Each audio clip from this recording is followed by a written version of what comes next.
Hello, and welcome to Carnegie Library of Pittsburgh's Tea Time at Home. My name is Gabby. I'm happy you can join us today.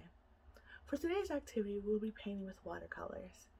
I enjoy watercolor painting because I can create something beautiful while distressing. So before we begin, let's do our icebreaker activity. So let's think of some of our favorite things. Is it a favorite place, like a park? Or is it a favorite food or meal? Or it can even be your beloved pet, or even something simple as a pair of sneakers you love. Some of my favorite things are mangoes, sunflowers, and cats. When painting, it helps sometimes to visualize things we like or love or are passionate about so we can express them visually. Let's try to do that today, okay? We are happy to have you, and we want to know what you would like to do next. Please let us know in the comments or send us an email to teens@carnegielibrary.org. First, we are going to set up our color palette. You need a bowl or a cup of water in addition to the paint, as well as a few brushes and any kind of thick paper. I encourage you to paint what you feel or to paint your favorite thing. It doesn't have to be perfect, and you do not have to paint what I paint. If you want to sketch something lightly onto your paper before you begin painting, I encourage you to do so. Feel free to take a walk outside to look for inspiration if it is safe for you to do so. Nature has inspired so much art, and it can also be a way to clear your mind before painting. Or if you want to freestyle, go ahead. A basic color palette can include red, yellow, blue, and black. Today, I'm using my full color palette because I want to do a pop art-esque painting featuring sunflowers. There are multiple different watercolor techniques, including wet on wet, meaning that you are using a wet brush on wet paper.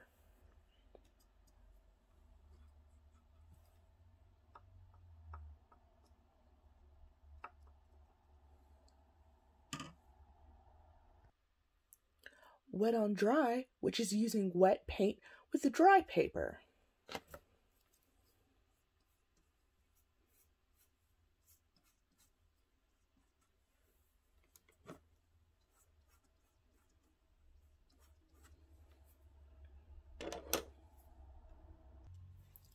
And dry on dry, which is using paint directly from your palette onto dry paper.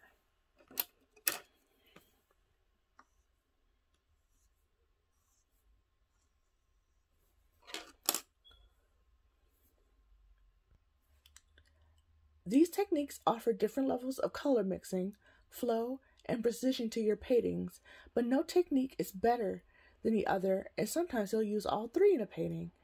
You can make colors lighter by adding more water and make them darker by adding a bit more paint.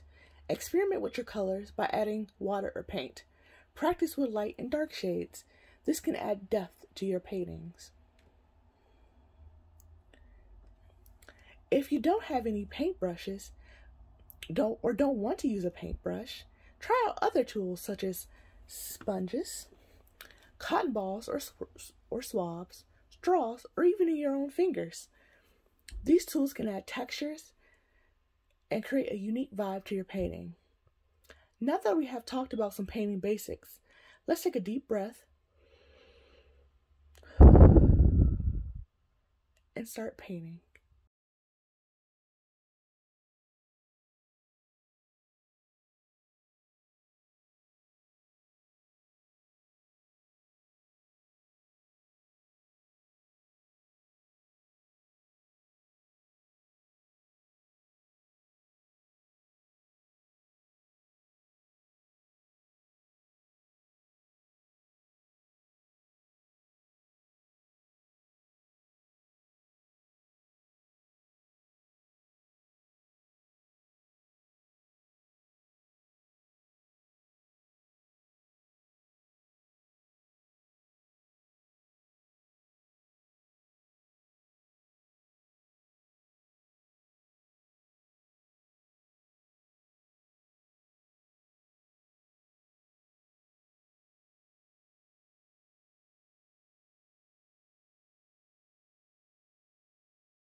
So I finished painting and this is the final result.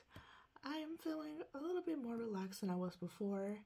It's very nice to get away from your screens, and overall I'm okay with the painting. It's not exactly what I planned it to be, but it is what it is. So next time I think I'm going to spend a little more time letting things dry, because a lot of my colors ended up just flaring out a lot and not being exactly where I put them, but that's okay. That is just the nature of watercolors. And I did it not to be perfect. I just did this activity to relax. So here it is. It is what it is. Thank you again for hanging out with us at Teen Time at Home. Please visit at CLP Teen Space on Instagram and share what you made today. Also, keep an eye out for those grab-and-go kits at your neighborhood location. We really miss you, and we hope to see you again next Wednesday to do some crafting with us. Thank you again, and see you later. Bye, guys.